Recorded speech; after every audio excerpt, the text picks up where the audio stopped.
Learn commerce എന്ന YouTube ചാനലിലേക്ക് എല്ലാവർക്കും സ്വാഗതം. ഇന്ന് നമ്മൾ ഡിസ്കസ് ചെയ്യുന്നത് ഗുഡ്സ് ആൻഡ് സർവീസസ് ടാക്സിലെ വളരെയധികം പ്രാധാന്യമുള്ള ഒരു ടോപ്പിക്കാണ്. അതായത് ഇൻപുട്ട് സർവീസ് ഡിസ്ട്രിബ്യൂട്ടർ അഥവാ എന്താണ് ISD എന്നുള്ളതാണ് ഇന്ന് നമ്മൾ ഡിസ്കസ് ചെയ്യുന്നത്. ഇൻപുട്ട് സർവീസ് ഡിസ്ട്രിബ്യൂട്ടർ എന്ന കോൺസെപ്റ്റ് മനസ്സിലാക്കണമെങ്കിൽ നമ്മൾ ആദ്യം എന്താണ് ITC അഥവാ ഇൻപുട്ട് ടാക്സ് ക്രെഡിറ്റ് എന്ന് മനസ്സിലാക്കിയിരിക്കണം. ITC യെ കുറിച്ചുള്ള ഒരു വീഡിയോ ഇതിനു മുൻപ് നമ്മൾ ചെയ്തിട്ടുണ്ട്. അതിന്റെ ലിങ്ക് ഡിസ്ക്രിപ്ഷൻ ബോക്സിൽ ആഡ് ചെയ്തിട്ടുണ്ട്. ITC എന്താണ് എന്ന് അറിഞ്ഞെങ്കിൽ മാത്രമേ നമുക്ക് ഇൻപുട്ട് സർവീസ് ഡിസ്ട്രിബ്യൂട്ടറിന്റെ കോൺസെപ്റ്റ് മനസ്സിലാക്കാൻ സാധിക്കുകയുള്ളൂ. ഇനി ISD അഥവാ ഇൻപുട്ട് സർവീസ് ഡിസ്ട്രിബ്യൂട്ടറിന്റെ കോൺസെപ്റ്റിലേക്ക് പോകാം. ആദ്യം എന്താണ് ഇൻപുട്ട് സർവീസ് എന്ന് നോക്കാം. സെക്ഷൻ 2 സബ്സെക്ഷൻ 53ലാണ് ഇൻപുട്ട് സർവീസ് ഡിഫൈൻ ചെയ്തിരിക്കുന്നത്. അതായത് input service is defined as any service used or intended to be used by the supplier in the course or furtherance of business. അതായത് ഒരു സപ്ലയർ ഉപയോഗിക്കുന്ന അല്ലെങ്കിൽ ഉപയോഗിക്കാൻ ഉദ്ദേശിക്കുന്ന സർവീസുകളെയാണ് നമ്മൾ ഇൻപുട്ട് സർവീസ് എന്ന് പറയുന്നത്. ഇവിടെ ശ്രദ്ധിക്കേണ്ട പ്രധാന കാര്യം എന്ന് പറയുന്നത് ഇവിടെ ഗുഡ്സുകളെ കുറിച്ചല്ല നമ്മൾ പറയുന്നത്, പകരം സർവീസുകൾ മാത്രമാണ് നമ്മൾ കൺസിഡർ ചെയ്യുന്നത്. ഇൻപുട്ട് സർവീസിൽ നമ്മൾ സർവീസുകൾ മാത്രമേ പരിഗണിക്കുന്നുള്ളൂ. ISDയുടെ കാര്യത്തിൽ പ്രധാനമായും ഓർത്തിരിക്കേണ്ട ഒരു കാര്യമാണ് ഇത്.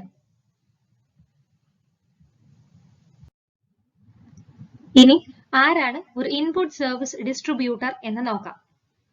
An input service distributor is an office of the supplier of goods or services which receives tax invoices issued under section 31 towards receipt of input services and issues a prescribed document for the purpose of distributing credit of central tax, state tax, integrated tax or union territory tax paid on the services to the supplier of taxable goods or services.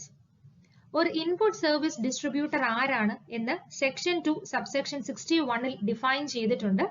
ഇത് മനസ്സിലാക്കുന്നതിന് വേണ്ടി നമുക്കൊരു ഉദാഹരണം നോക്കാം.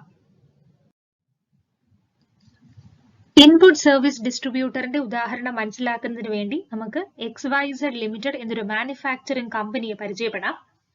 ഈ കമ്പനിക്ക് 2 ബ്രാഞ്ചസുകൾ ഉണ്ട് എന്ന് വിചാരിക്കുക, അല്ലെങ്കിൽ 2 ഫാക്ടറി യൂണിറ്റ്സുകൾ ഉണ്ട് എന്ന് വിചാരിക്കുക. Unit A and unit B.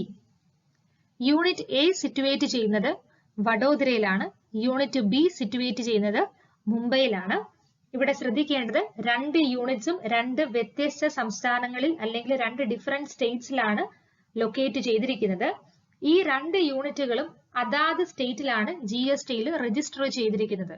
അതായത് യൂണിറ്റ് A രജിസ്റ്റർ ചെയ്തിരിക്കുന്നത് ഗുജറാത്തിലും യൂണിറ്റ് B രജിസ്റ്റർ ചെയ്തിരിക്കുന്നത് മഹാരാഷ്ട്രയിലുമാണ്.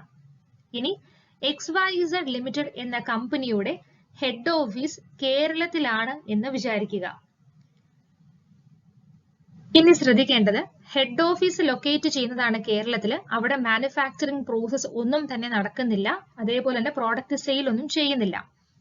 ഈ XYZ ലിമിറ്റഡ് എന്ന് പറയുന്ന കമ്പനി ഏതെങ്കിലും ഒരു പ്രോഡക്റ്റ് മാനുഫാക്ചർ ചെയ്യുകയാണെന്ന് വിചാരിക്കുക. ഏത് പ്രോഡക്റ്റ് വേണമെങ്കിലും നമുക്ക് അസ്യൂം ചെയ്യാം. ഫോർ എക്സാമ്പിൾ നമുക്ക് മിൽക്ക് പൗഡർ ആണ് 2 യൂണിറ്റ്സിൽ മാനുഫാക്ചർ ചെയ്യുന്നത് എന്ന് വിചാരിക്കാം. XYZ ലിമിറ്റഡ് എന്ന കമ്പനിയുടെ വഡോദരയിലുള്ള യൂണിറ്റിലും മുംബൈയിലുള്ള യൂണിറ്റിലുമാണ് മിൽക്ക് പൗഡർ മാനുഫാക്ചർ ചെയ്യുന്നതും സെയിൽ ചെയ്യുന്നതും. ഹെഡ് ഓഫീസിൽ മാനുഫാക്ചറിംഗ് പ്രോസസ് ഒന്നും തന്നെ നടക്കുന്നില്ല. അതുകൊണ്ട് തന്നെ അവിടെ സെയിലും നടക്കുന്നില്ല. ഈ 2 യൂണിറ്റ്സുകൾ മാത്രമാണ് മിൽക്ക് പൗഡർ മാനുഫാക്ചർ ചെയ്യുകയും സെയിൽ ചെയ്യുകയും ചെയ്യുന്നത്. ഇനി ശ്രദ്ധിക്കേണ്ടത് നമ്മൾ പറഞ്ഞു XYZ ലിമിറ്റഡ് എന്ന കമ്പനി മിൽക്ക് പൗഡർ മാനുഫാക്ചർ ചെയ്യുകയാണ്. ഈ മിൽക്ക് പൗഡറിനെ പറ്റി അല്ലെങ്കിൽ അവരുടെ പ്രോഡക്റ്റിനെ പറ്റി ആളുകൾ അറിയണമെന്നുണ്ടെങ്കിൽ, അതായത് കമ്പനിയുടെ സെയിൽ കൂടണം എന്നുണ്ടെങ്കിൽ അവര് ആ പ്രോഡക്റ്റിനെ മാർക്കറ്റ് ചെയ്യണം. അതായത് പ്രോഡക്റ്റിനെ പ്രൊമോട്ട് ചെയ്യണം. അതായത് അഡ്വർടൈസിംഗ് നടത്തിയിരിക്കണം. നമുക്കറിയാം ഏതൊരു പ്രോഡക്റ്റിന്റെയും അഡ്വർടൈസ്മെന്റ് നടത്തുന്നത് ആ കമ്പനിയുടെ ഹെഡ് ഓഫീസ് ആണ്, അല്ലാതെ ഫാക്ടറികളോ ബ്രാഞ്ചസോ യൂണിറ്റ്സുകളോ അല്ല. ഉദാഹരണമായി പറഞ്ഞാൽ നമുക്കറിയാം ബിഗ് ബസാർ പോലെയുള്ള സ്ഥാപനങ്ങൾ പല ജില്ലകളിലുമുണ്ട്. കേരളത്തിൽ തന്നെ കോട്ടയത്തുണ്ട്, തിരുവനന്തപുരത്തുണ്ട്. എന്നാൽ അതിന്റെ ഹെഡ് ഓഫീസ് അല്ലെങ്കിൽ അതിന്റെ മെയിൻ ഓഫീസാണ് ബിഗ് ബസാറിനെ പറ്റിയുള്ള അഡ്വർടൈസ്മെന്റ് ന്യൂസ് പേപ്പേഴ്സിൽ കൊടുക്കുന്നത്. അല്ലാതെ കോട്ടയത്ത് സിറ്റുവേറ്റ് ചെയ്യുന്ന ബിഗ് ബസാറിലെ ആളുകളല്ല, അല്ലെങ്കിൽ ട്രിവാൻഡ്രത്തുള്ള ബിഗ് ബസാറിലെ ആളുകളല്ല. അതിന്റെ മെയിൻ ഓഫീസ് അല്ലെങ്കിൽ ഹെഡ് ഓഫീസ് എവിടെയാണോ അവരായിരിക്കും അഡ്വർടൈസ്മെന്റ്സ് ന്യൂസ് പേപ്പേഴ്സിൽ കൊടുക്കുന്നത്.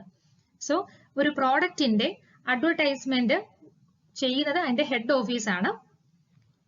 കേരളത്തിൽ ഹെഡ് ഓഫീസ് ഉള്ള XYZ ലിമിറ്റഡ് എന്ന കമ്പനി ഇവിടെ അഡ്വർടൈസ്മെന്റ് സർവീസ് ഒരു അഡ്വർടൈസിംഗ് ഏജൻസിയുടെ കയ്യിൽ നിന്ന് റിസീവ് ചെയ്യുകയാണ് എന്ന് വിചാരിക്കുക. ഒരു അഡ്വർടൈസിംഗ് ഏജൻസിയുടെ കയ്യിൽ നിന്ന് മിൽക്ക് പൗഡർ പ്രൊമോട്ട് ചെയ്യുന്നതിന് വേണ്ടി XYZ ലിമിറ്റഡ് എന്ന കമ്പനി അഡ്വർടൈസ്മെന്റ് സർവീസസ് റിസീവ് ചെയ്തു. റിസീവ് ചെയ്ത അഡ്വർടൈസ്മെന്റ് സർവീസിന് അവര് പേയ്മെന്റ് നടത്തിയിരിക്കുന്നത് 5 ലക്ഷം രൂപയാണ് എന്ന് വിചാരിക്കുക.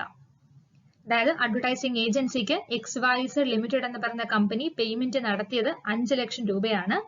ഈ 5 ലക്ഷം രൂപ അഡ്വർടൈസിംഗ് ഏജൻസിക്ക് പേ ചെയ്യുമ്പോൾ XYZ ലിമിറ്റഡ് അതിന്റെ കൂടെ ടാക്സിന്റെ എമൗണ്ടും കൂടെ പേ ചെയ്തിരിക്കണം.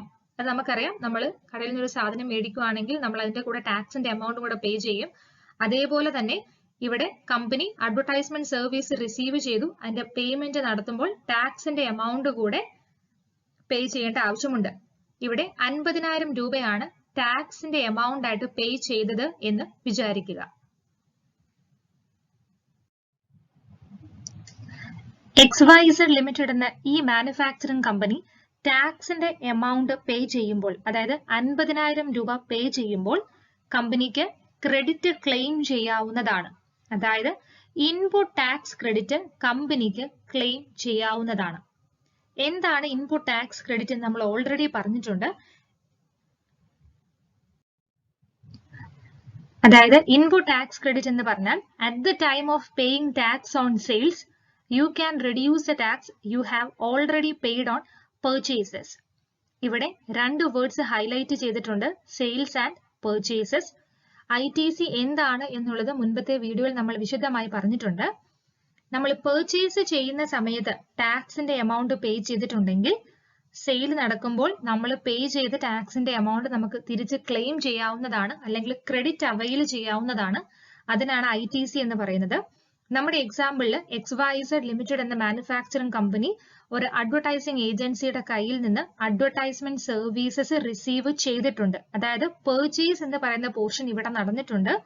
ആ സർവീസ് റിസീവ് ചെയ്ത സമയത്ത് 50,000 രൂപ ഗവൺമെന്റിലേക്ക് ടാക്സ് ആയിട്ട് ഡെപ്പോസിറ്റ് ചെയ്തിട്ടുണ്ട്. പർച്ചേസ് ചെയ്യുന്ന സമയത്ത് നമ്മൾ ഗവൺമെന്റിലേക്ക് ടാക്സ് പേ ചെയ്തിട്ടുണ്ടെങ്കിൽ നമുക്ക് സെയിൽ നടക്കുന്ന സമയത്ത് ആ എമൗണ്ട് തിരിച്ചു ക്ലെയിം ചെയ്യാം. അതിനാണ് ഇൻപുട്ട് ടാക്സ് ക്രെഡിറ്റ് എന്ന് പറയുന്നത്, നമ്മൾ ഓൾറെഡി പറഞ്ഞു. പക്ഷേ നമ്മുടെ എക്സാമ്പിളിൽ XYZ ലിമിറ്റഡ് എന്ന manufacturing company advertisement service receive ചെയ്തിരിക്കുന്നത് ഹെഡ് ഓഫീസ് ആണ്. ഹെഡ് ഓഫീസിൽ സെയിൽസ് ഒന്നും നടക്കുന്നില്ല, അതായത് മാനുഫാക്ചറിംഗ് നടക്കുന്നില്ല. 2 യൂണിറ്റുകളിൽ മാത്രമാണ് സെയിൽസ് നടക്കുന്നത്. അതായത് യൂണിറ്റ് എയിലും യൂണിറ്റ് ബിയിലും മാത്രമാണ് സെയിൽ നടക്കുന്നത് എന്ന് നമ്മൾ ഓൾറെഡി പറഞ്ഞു കഴിഞ്ഞു. സോ ഹെഡ് ഓഫീസ് ക്ലെയിം ചെയ്യുന്ന അല്ലെങ്കിൽ റിസീവ് ചെയ്യുന്ന ഇൻപുട്ട് ടാക്സ് ക്രെഡിറ്റ് അവർക്ക് യൂട്ടിലൈസ് ചെയ്യാൻ സാധിക്കുന്നില്ല. അതായത് 50,000 രൂപ ഹെഡ് ഓഫീസ് ക്ലെയിം ചെയ്തു, അവരുടെ കയ്യിലുണ്ട്. പക്ഷെ അത് യൂട്ടിലൈസ് ചെയ്യണമെങ്കിൽ അവിടെ സെയിൽ നടക്കണം. എന്നാൽ ഹെഡ് ഓഫീസിൽ സെയിൽ നടക്കുന്നില്ല, ഫാക്ടറി യൂണിറ്റ്സുകളിൽ മാത്രമേ സെയിൽ നടക്കുന്നുള്ളൂ. ഇങ്ങനെയുള്ള സാഹചര്യങ്ങളിലാണ് ഇൻപുട്ട് സർവീസ് ഡിസ്ട്രിബ്യൂട്ടർ എന്ന കോൺസെപ്റ്റ് പ്രസക്തമാകുന്നത്. ഇവിടെ ITC ക്ലെയിം ചെയ്യുന്നത് അല്ലെങ്കിൽ ഇൻപുട്ട് ടാക്സ് ക്രെഡിറ്റ് ക്ലെയിം ചെയ്യുന്നത് അല്ലെങ്കിൽ റിസീവ് ചെയ്യുന്നത് ഹെഡ് ഓഫീസ് ആണ്. പക്ഷെ അവർക്കത് യൂട്ടിലൈസ് ചെയ്യാൻ സാധിക്കുന്നില്ല. കാരണം ഹെഡ് ഓഫീസിൽ ഗുഡ്സ് അല്ലെങ്കിൽ സർവീസ് പ്രൊവൈഡ് ചെയ്യുന്നില്ല, അതായത് സെയിൽസ് നടക്കുന്നില്ല. അതുകൊണ്ട് തന്നെ ഹെഡ് ഓഫീസ് ക്ലെയിം ചെയ്യുന്ന ഇൻപുട്ട് ടാക്സ് ക്രെഡിറ്റ്, അതായത് 50,000 രൂപ അവരുടെ മറ്റ് യൂണിറ്റ്സുകളിലേക്ക് അല്ലെങ്കിൽ ബ്രാഞ്ചസുകളിലേക്ക് ഡിസ്ട്രിബ്യൂട്ട് ചെയ്യുകയാണ്. അതായത് 50,000 രൂപ ക്ലെയിം ചെയ്ത ഇൻപുട്ട് ടാക്സ് ക്രെഡിറ്റ് കമ്പനിയുടെ അല്ലെങ്കിൽ XYZ ലിമിറ്റഡ് യൂണിറ്റ് എയിലേക്കും യൂണിറ്റ് ബിയിലേക്കും ഡിസ്ട്രിബ്യൂട്ട് ചെയ്യുകയാണ്. അങ്ങനെ head office input tax credit മറ്റ് യൂണിറ്റ്സുകളിലേക്ക് ഡിസ്ട്രിബ്യൂട്ട് ചെയ്യുന്നത് കൊണ്ട് തന്നെ ഹെഡ് ഓഫീസിനെ നമുക്ക് ഇൻപുട്ട് സർവീസ് ഡിസ്ട്രിബ്യൂട്ടർ അഥവാ ISD എന്ന് വിളിക്കാവുന്നതാണ്. ആരാണ് ഇൻപുട്ട് സർവീസ് ഡിസ്ട്രിബ്യൂട്ടർ അല്ലെങ്കിൽ ISD എന്ന് മനസ്സിലായി എന്ന് വിചാരിക്കുന്നു. നമ്മുടെ ഈ എക്സാമ്പിളിൽ ഹെഡ് ഓഫീസ് XYZ ലിമിറ്റഡിന്റെ ഹെഡ് ഓഫീസ് ആണ് ഇൻപുട്ട് സർവീസ് ഡിസ്ട്രിബ്യൂട്ടർ എന്ന് പറയുന്നത്. ഇനി എങ്ങനെയാണ് ക്ലെയിം ചെയ്ത ഈ ഇൻപുട്ട് ടാക്സ് ക്രെഡിറ്റ് ഡിസ്ട്രിബ്യൂട്ട് ചെയ്യുന്നത് എന്ന് നോക്കാം. അതായത് manner of distribution of input service ആണ് ഇനി നോക്കുന്നത്. Manner of distribution of ISD ആണ് നമ്മൾ ഇനി നോക്കുന്നത്. നമ്മുടെ എക്സാമ്പിളിൽ നമ്മൾ പറഞ്ഞു XYZ ലിമിറ്റഡ് എന്ന മാനുഫാക്ചറിംഗ് കമ്പനിയുടെ ഹെഡ് ഓഫീസ്, അതായത് കേരളത്തിലുള്ള ഹെഡ് ഓഫീസ് ആണ് ക്രെഡിറ്റ് ക്ലെയിം ചെയ്യുന്നത്, അതായത് ITC ക്ലെയിം ചെയ്യുന്നത്. ക്ലെയിം ചെയ്ത ഈ ITC അവരുടെ യൂണിറ്റ്സുകളിലേക്ക് എങ്ങനെയാണ് ഡിസ്ട്രിബ്യൂട്ട് ചെയ്യുന്നത് എന്നുള്ളതാണ് നമ്മൾ ഇനി നോക്കുന്നത്. കാരണം ഹെഡ് ഓഫീസിൽ സെയിൽസ് ഒന്നും നടക്കുന്നില്ല, യൂണിറ്റ്സുകളിലാണ് സെയിൽസ് നടക്കുന്നത്. സോ കമ്പനി ക്ലെയിം ചെയ്ത ITC അവരുടെ മറ്റ് യൂണിറ്റ്സുകളിലേക്ക് എങ്ങനെയാണ് ഡിസ്ട്രിബ്യൂട്ട് ചെയ്യുന്നത്. ആദ്യത്തേത്, ക്ലെയിം ചെയ്ത ITC പ്രീവിയസ് ഇയറിലെ ടേൺ ഓവറിനെ ബേസ് ചെയ്ത് യൂണിറ്റ്സുകളിലേക്ക് ഡിസ്ട്രിബ്യൂട്ട് ചെയ്യാവുന്നതാണ്. അതായത് യൂണിറ്റ് എയുടെയും യൂണിറ്റ് ബിയുടെയും പ്രീവിയസ് ഇയറിലെ ടേൺ ഓവർ എത്രയാണോ അതിനെ ബേസ് ചെയ്ത് ITC ഡിസ്ട്രിബ്യൂട്ട് ചെയ്യാവുന്നതാണ്. ഉദാഹരണമായി പ്രീവിയസ് ഇയറിൽ യൂണിറ്റ് എയുടെ ടേൺ ഓവർ എന്ന് പറയുന്നത് 3 ലക്ഷം രൂപയാണെന്ന് വിചാരിക്കാം. യൂണിറ്റ് ബിയുടെ പ്രീവിയസ് ഇയറിലെ ടേൺ ഓവർ 2 ലക്ഷം രൂപയാണ് എന്ന് വിചാരിക്കുക. കമ്പനിക്ക് ക്ലെയിം ചെയ്ത ITC അഥവാ 50,000 രൂപ 3:2 എന്ന റേഷ്യോയിൽ ഡിവൈഡ് ചെയ്യാവുന്നതാണ്. അതായത് അവരുടെ ടേൺ ഓവറിന്റെ റേഷ്യോയിൽ അവർക്ക് ഡിവൈഡ് ചെയ്യാവുന്നതാണ്. ഇൻ കേസ് പ്രീവിയസ് ഇയറിലെ ടേൺ ഓവർ ഇല്ല എന്ന് വിചാരിക്കുക, അതായത് യൂണിറ്റ് ബിയുടെ പ്രീവിയസ് ഇയറിലെ ടേൺ ഓവർ ഇല്ല എന്ന് വിചാരിക്കുക. അങ്ങനെയുള്ള സാഹചര്യങ്ങൾ എങ്ങനെയാണ് ITC ഡിസ്ട്രിബ്യൂട്ട് ചെയ്യേണ്ടത് എന്ന് നോക്കാം. പ്രീവിയസ് ഇയറിലെ ടേൺ ഓവർ അവൈലബിൾ അല്ല എന്നുണ്ടെങ്കിൽ പ്രിസീഡിംഗ് ക്വാർട്ടറിലെ ടേൺ ഓവറിനെ ബേസ് ചെയ്ത് ITC ഡിസ്ട്രിബ്യൂട്ട് ചെയ്യാവുന്നതാണ്. നമുക്കറിയാം ഒരു വർഷം 4 ക്വാർട്ടറുകളുണ്ട്. പ്രിസീഡിംഗ് ക്വാർട്ടറിലെ ടേൺ ഓവറിനെ ബേസ് ചെയ്ത് ഹെഡ് ഓഫീസിന് അല്ലെങ്കിൽ ഇൻപുട്ട് സർവീസ് ഡിസ്ട്രിബ്യൂട്ടർക്ക് ITC ഡിസ്ട്രിബ്യൂട്ട് ചെയ്യാവുന്നതാണ്. മാനർ ഓഫ് ഡിസ്ട്രിബ്യൂഷനിലെ ആദ്യത്തെ പോയിന്റ് നമ്മൾ കണ്ടു കഴിഞ്ഞു. ഇൻപുട്ട് സർവീസ് ഡിസ്ട്രിബ്യൂട്ടർക്ക് പ്രീവിയസ് ഇയറിലെ ടേൺ ഓവറിനെ ബേസ് ചെയ്തോ അല്ലെങ്കിൽ പ്രിസീഡിംഗ് ക്വാർട്ടറിലെ ടേൺ ഓവറിനെ ബേസ് ചെയ്തോ ക്ലെയിം ചെയ്ത ITC ഡിസ്ട്രിബ്യൂട്ട് ചെയ്യാവുന്നതാണ്. അതായത് യൂണിറ്റ്സുകളിലേക്ക് ഡിസ്ട്രിബ്യൂട്ട് ചെയ്യാവുന്നതാണ്. ഇനി രണ്ടാമത്തെ പോയിന്റ് നോക്കാം. XYZ ലിമിറ്റഡ് എന്ന ഈ കമ്പനിക്ക് ഒരു യൂണിറ്റ് കൂടി ഉണ്ട് എന്ന് വിചാരിക്കുക, അതായത് യൂണിറ്റ് C. നമ്മുടെ ഉദാഹരണത്തിൽ നമ്മൾ പറഞ്ഞിരുന്നു കമ്പനി ഒരു അഡ്വർടൈസിംഗ് ഏജൻസിയുടെ കയ്യിൽ നിന്ന് അഡ്വർടൈസ്മെന്റ് സർവീസ് റിസീവ് ചെയ്ത സമയത്ത് നമ്മൾ 50,000 രൂപ ടാക്സ് പേ ചെയ്തു. ആ പേ ചെയ്ത ടാക്സിന്റെ മുകളിലാണ് നമ്മൾ ക്രെഡിറ്റ് ക്ലെയിം ചെയ്തിരിക്കുന്നത്. ഇനി കമ്പനി അഡ്വർടൈസ്മെന്റ് സർവീസ് റിസീവ് ചെയ്തത് യൂണിറ്റ് എക്ക് വേണ്ടി മാത്രമാണ് എന്ന് വിചാരിക്കുക. അതായത് അഡ്വർടൈസ്മെന്റ് ഏജൻസിയുടെ കയ്യിൽ നിന്ന് യൂണിറ്റ് എക്ക് വേണ്ടി മാത്രമാണ് അഡ്വർടൈസ്മെന്റ് സർവീസ് റിസീവ് ചെയ്തതെങ്കിൽ ക്ലെയിം ചെയ്തിരിക്കുന്ന ITC അതായത് 50,000 രൂപ മുഴുവനായും ഡിസ്ട്രിബ്യൂട്ട് ചെയ്യുന്നത് യൂണിറ്റ് എക്ക് വേണ്ടി മാത്രമായിരിക്കും.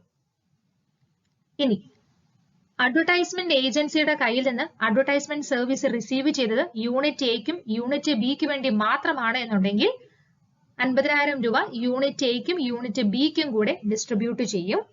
3 യൂണിറ്റ്സിന് വേണ്ടിയാണ് അഡ്വർടൈസ്മെന്റ് സർവീസ് റിസീവ് ചെയ്തതെങ്കിൽ യൂണിറ്റ് എയുടെക്കും ബിക്കും യൂണിറ്റ് സിക്കുമായിട്ട് ക്ലെയിം ചെയ്ത ITC ഡിസ്ട്രിബ്യൂട്ട് ചെയ്യുന്നതാണ്. ഇതാണ് മാനർ ഓഫ് ഡിസ്ട്രിബ്യൂഷനിലെ പ്രധാനപ്പെട്ട 2 പോയിന്റുകൾ. എന്താണ് ഇൻപുട്ട് സർവീസ് ഡിസ്ട്രിബ്യൂട്ടർ എന്നും എങ്ങനെയാണ് ISD ഡിസ്ട്രിബ്യൂട്ട് ചെയ്യേണ്ടതെന്നും മനസ്സിലായി എന്ന് വിചാരിക്കുന്നു. ഇൻപുട്ട് സർവീസ് ഡിസ്ട്രിബ്യൂട്ടർ അല്ലെങ്കിൽ ISD എങ്ങനെയാണ് യൂട്ടിലൈസ് ചെയ്യേണ്ടത് എന്നുള്ള വീഡിയോയുമായി നമുക്ക് വീണ്ടും കാണാം.